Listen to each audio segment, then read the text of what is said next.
Hey, what's going on, everybody? Yuki Finance for you. I'm here with a couple of TG Plant replays. I put this deck last night just because I really wanted to. I played TG Plants on DM before I discovered DevPro, like way back when. I don't remember what format, but remember it was a really fun deck, and it's like I really wanted to build again.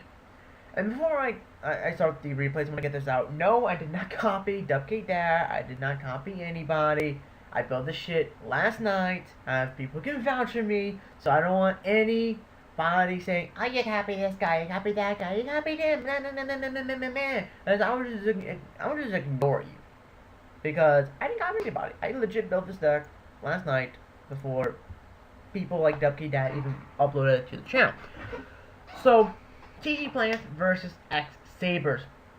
Pretty cool duel. X-saber player didn't really open up all that good, but opened up pretty nice the first one, Lone Fire Blossom, so I could deck my deck by 2 cards with the Lone Fire Titanium play. I like having Titanium because she's a good defender, and she's a great first turn 2800 basic, just staring at down your opponents, and it's very, very troublesome, especially with a deck like X-sabers, when he doesn't open up that good, because he has like the Dark Soul, Devil Bogart Knight. Not really anything threatening for my Titanium. So go for the rush round of play just because I want to go ahead and try to beat him now as fast as I can. Just because that's kind of how I like to do things. And especially since I see he's playing Dark Worlds X-Sabers, I really have to try to beat him as fast as I can because I know how fast Sabers can spam fuck. I know this from experience of playing the deck and playing against the deck enough times that I know what to hit, where the key cards are, and this isn't the final build I'm using, because Poundage Enemy I want to try out in the deck to see how well it works.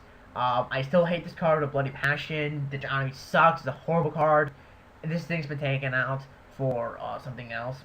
But the Enemy, don't play it, the card sucks. It really does, but it's gonna Saber Slash me, which I didn't see coming. Because who really sees Saber Slash coming? No one really does. So I go for the Mirror Force to pretty much try to take up both his monsters, but he does use the lance on his Ember's Blade, which in his current situation is a pretty smart move because he really does need that Ember's Blade effect to really try and get some nice monster stuff. But I go for the TG Striker because my plan is to go to the Armadillos so he doesn't get the Ember's Blade effect. So I go in and special summon the TG Striker with its own little effect, then I normal summon Crane, and I use the effect by shits and giggles, but in hindsight I really shouldn't have because that would open him up for an easy maxi draw, and that would not have been good. So if you're do anything with Crane, if you don't have to use the effect, don't use it. I just did it for shits and giggles, and it could have been bad if he did have the maxi, which I don't think he's playing in the deck because I have seen both of the players' decks. And I know the second one isn't playing Maxi, and I don't think this one was playing it too either, but he gets the bear, which is a pretty good move. That would have been a pretty dirty play, but luckily I had the Valor to protect my Armadillos from the bear effect, so that is all good there. So I go and discard to special summon his Ember's Blade with the Redox. I go and change the Maxi just because I want those free draws, mine as well.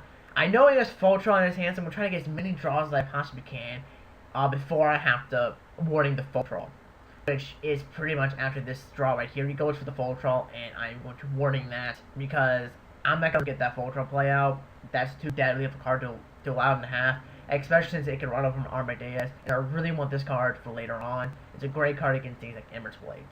So I attack into the Bear because out of all 4 of those cards, Bear is the most threatening because it can just pop my Armadillos anytime it wants to if he has a tanky. So I really want to get that off the field. But he ends up being a full health knight, which setting my Spore is going to be counterproductive now because now he's going to get that full health knight if I can get that Bogart Knight, but at the same time it helps me out because now I can use Spore's effect. I have Werewolf in hand. You can kind of put 2 and 2 together and figure out what's going to go along with this. So it goes for the Vulcan, which in this build I didn't have because I legit forgot all about the Vulcan. He is in now, don't worry. He's in now, but I legit forgot about the Vulcan.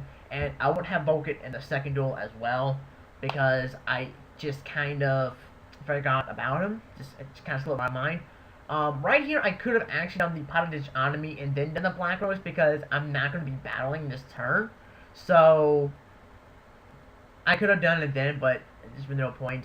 And also my opponent made a misplay when it comes to searching with the Dark Soul. He really shouldn't have searched it for Full Troll. He really should have searched for the Pashul. That way he would have had a line of defense for the next turn. That way he could just set the Pashul and just end a turn, and I wouldn't really have really any plays. I would just have the MST, but I did have to call on it, so I possibly could have done something, but at the same time, he really didn't. He played it more of the spamming side, didn't really try to play it defensively. Now, the final was TG Plants versus the Blue Ice Rulers, which is the deck that's been rolling around on Pojo. And I'm so glad I came across this deck, because I really wanted to beat this deck to a bloody pulp. And it was a really close game.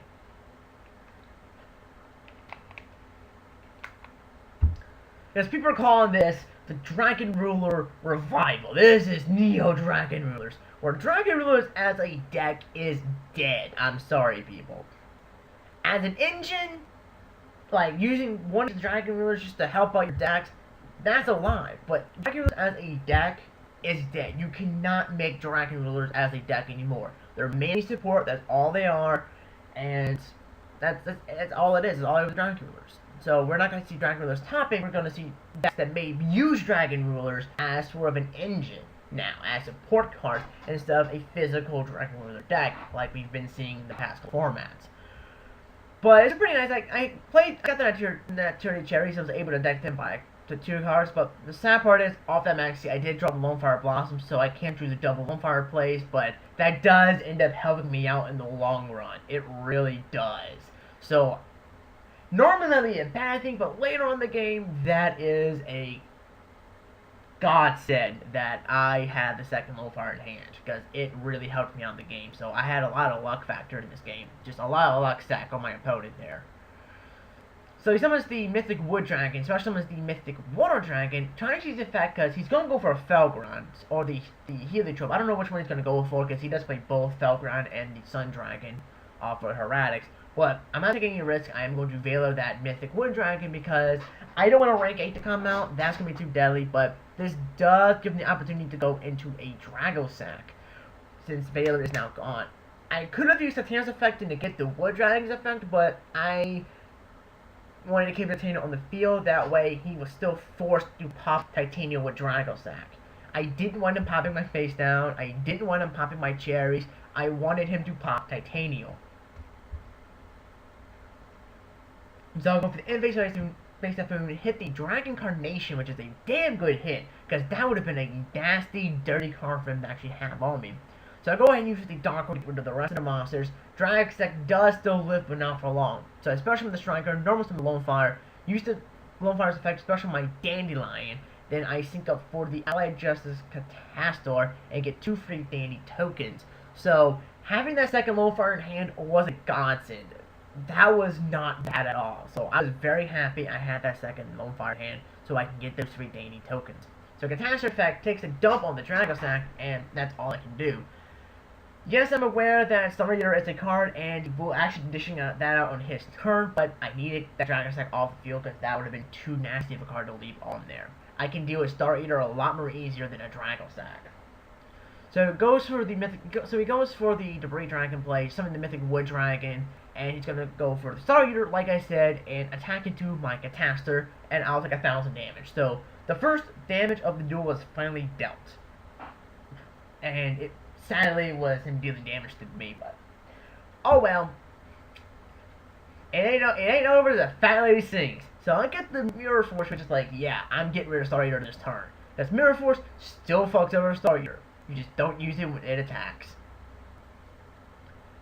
So my opponent makes a very bad misplay. He attacks with the Wood Dragon first, which, in my opinion, I would have attacked with Star Eater first. Probably attacked with the token or the face down first with Star Eater. That way my Mirror Force wouldn't affect it. And then if he was really afraid of my token, then attack with the Wood Dragon. That way I wouldn't have the Rush Rhino, and I wouldn't have the Rush Rhino on the field anymore. So the fact he attacked with the Wood Dragon first allowed me to Mirror Force and keep my Rush Rhino and my token on the field for later on. So it helped me out. So now that I have this Rush Rhino, I can start doing some damage, beating Fate with my Rush Rhino, giving him that 2,000 free damage. So I'm finally dealing with damage to him, and we're just 1,000 life points off. This is just going to be a very close game. I promise you this. So he goes for the Blaster effect, special summons the Blaster, then he does the DDR, Different Dimension Reincarnation, and I understand where he was getting at with this, because he had to eliminate both of my monsters. But at the same time, he really should have saved DDR and just went for the Crimson Blader, which he does play in the extra deck. Yes, I would have still had one monster, but at the same time, I've already used Dark Hole, so in my opinion, Dragon Sack wasn't really all that needed, and Crimson Blader would have hurt me more in the long run, because then I would have pretty much very little outs to him, to that Crimson Blader, because of the fact that I can't special summon level 5 or higher monsters. So, again, I understand why he didn't do that, but at the same time, in my opinion, it would have been a better play than just going for the Dragon Sack, and just leaving me the ability to special summon level 5 or higher monsters. So I'm just going to deck them like mad. I'm just going to get teams to deck them with the TG Warwolf, the TG Monsters. That's all I want to do is just deck them. So I get the all-power Call of the Haunted, set the Call of the Haunted, set the TG the TG Rush Rhino in turn. And the reason I didn't go and try to attack the tokens is because I didn't want him to special summon anymore, because I had a plan. So I wanted to make sure he didn't summon any more tokens, so that way he can have his field clear to summon his own new monsters. So it is going to Timer's effect to banish to special summon the title, and he's just going to attack, which is exactly what I want him to do. Attack to Rush Rhino, and I'll take the 2600 since Mirror Force is pretty much obsolete, and I could have activated Call of the Haunted to protect me from taking any damage, but I didn't want to risk him having something for Call of the Haunted, which is the reason why. I wanted to say that as a surprise. So I special summon in defense mode by accident, but it ended up being a sort of smart idea. I special summon the Warwolf, normal summon the Spore, and I'm just going to attack the tokens right now. So I'll attack one of the tokens, the Spore, and the Warwolf. And then I will flip up the Call of the Haunted and special summon my Titanium back to the field, in order to get rid of the Dragon Sack. So it just goes bye-bye. And that's all the Dragon Sacks. He has no more Dragon Sacks. I'm still behind in life points by basically a good chunk, but at the same time, I'm still in a good position because I have the Mirror Force, I have the Spore, I have Negation with Titanium, I have Searches with Warwolf and Striker, so I'm in a good position.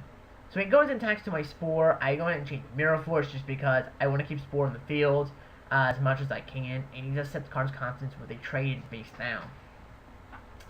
So on my turn, I get the Crane. I saved that in my hand because I didn't really want to use it right now. Didn't feel it was necessary. So going for the Armadeus and attack for 2300 first, just in case something may pop up to try to negate in case something pops up for Titanium. I want to at least get that 2300 damage in first, and then if a Mirror Force pops up, I at least got that damage in. So he's down at 700. I'm down at 3200. I told you this was a pretty close duel.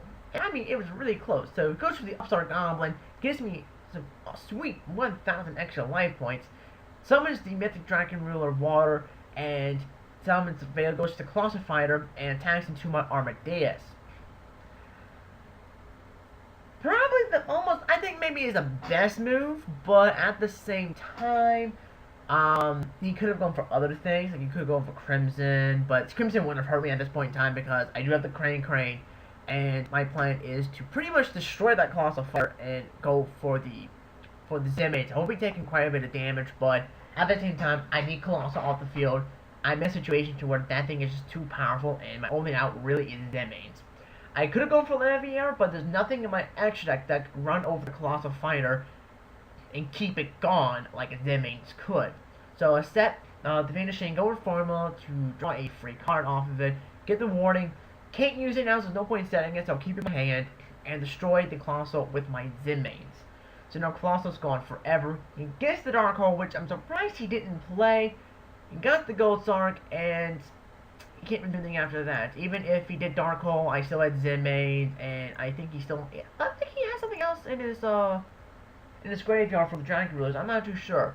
But anyway, that was TG Plant. So hope you guys enjoyed these duels, and deck profile on this deck to come in the near future, probably around sometime next week. I'll do a deck profile of it. I might upload a couple of videos for Christmas. This might be one of them, which is the deck profile. So anyway, I hope you guys enjoyed the duels, and I'll see you guys next time. Bye.